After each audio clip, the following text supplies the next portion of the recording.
One. Madam Speaker, ladies and gentlemen, as a middle class individual, life is very difficult and you need the most bang for your buck with regard to investments.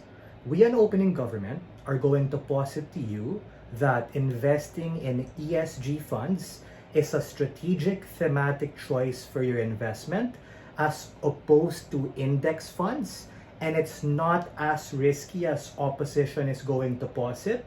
We're going to win that worldview and tie that back and explain to you why investing in something that's less risky but also has a good and attractive upside is in your interest to be able to do cool shit for the world, given that who doesn't like more money? A couple of features of our setup.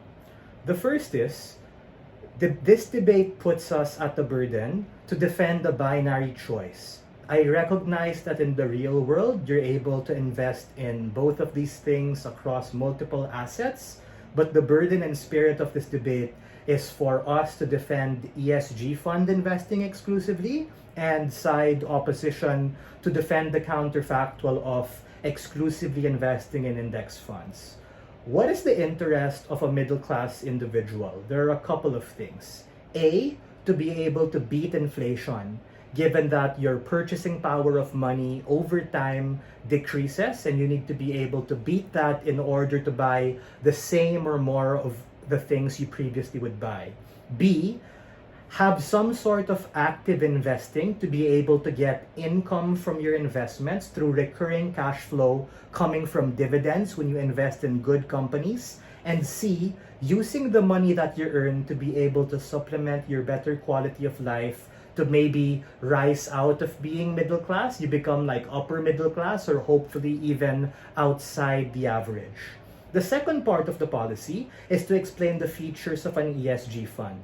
A, these are an encompassing diverse basket of different opportunities and different corporations across different industries, because whether you're a fast-moving consumer goods company like Procter & Gamble, Unilever, or Nestle, or you're a mining firm, or you're in healthcare, it's in your interest to give a shit about the environment.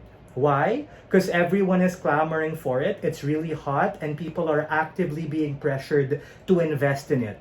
Companies are even shifting their business models to adopt to that theme to be able to not just be popular, but also care about the environment. Given that sea levels are rising, we also even have the global temperature on average becoming hotter, polar ice caps melting. We, especially in the Philippines, are also feeling the really shitty effects of not caring about the environment. B, the second feature of an ESG fund is that it's a strategic thematic choice that has a good upside.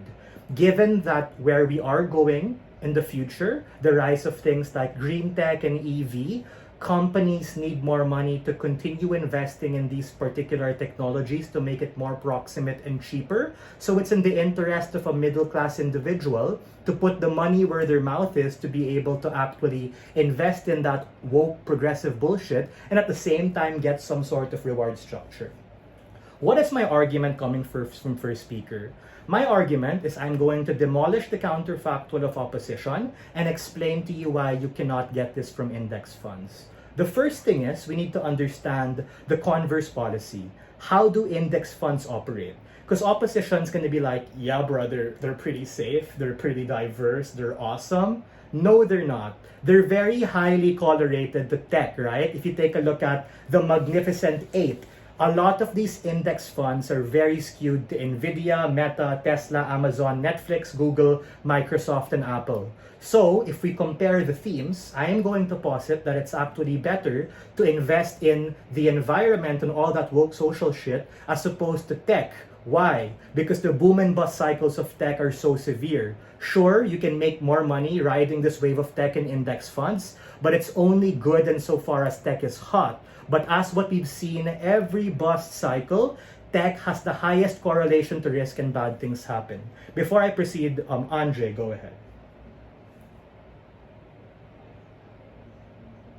A lot of the ones listed by SPDR or SPIDER, the ones listed by MSCI, the ones listed by BlackRock, the ones listed by Blackstone, and the ones listed by NASDAQ in and of itself. So we don't necessarily have to get into what particular funds these are, but a lot of these large stock exchanges, whether they're denominated in euros or in dollars, are actually grouping these particular investments with that particular regard.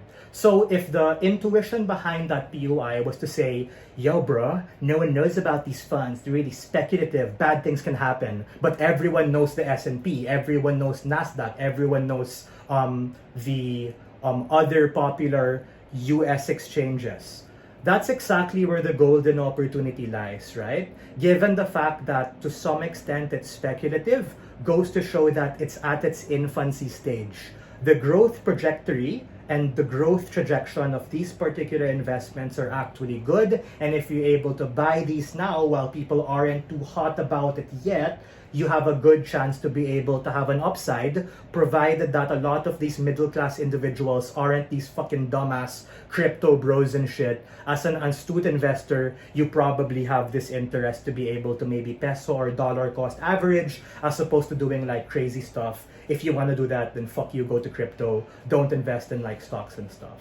The second particular important thing here is to understand how even if opposition side proves that fine, ESG might be risky too, because we recognize that's a lot about framing, so they have to deal with my setup, it's also something that's attractive because a good kind of middle class investor wants the most bang for their buck, meaning if these dudes just invest in the S&P, at worst, they get fucked over by AI and tech cyclicality, or at best, sure, they're able to maybe make more than the ESG fund, but it's also in their interest to preserve their capital, right? Which we think can best be done through this particular ESG investment that actually allows you to position yourself strategically right now and also give you the avenue to make sure that what you invest in is able to help the environment, able to help the companies raising money to make green tech cheaper and more accessible, and ultimately better for you when you're able to make more returns from that. And with that, we are very proud to open this debate.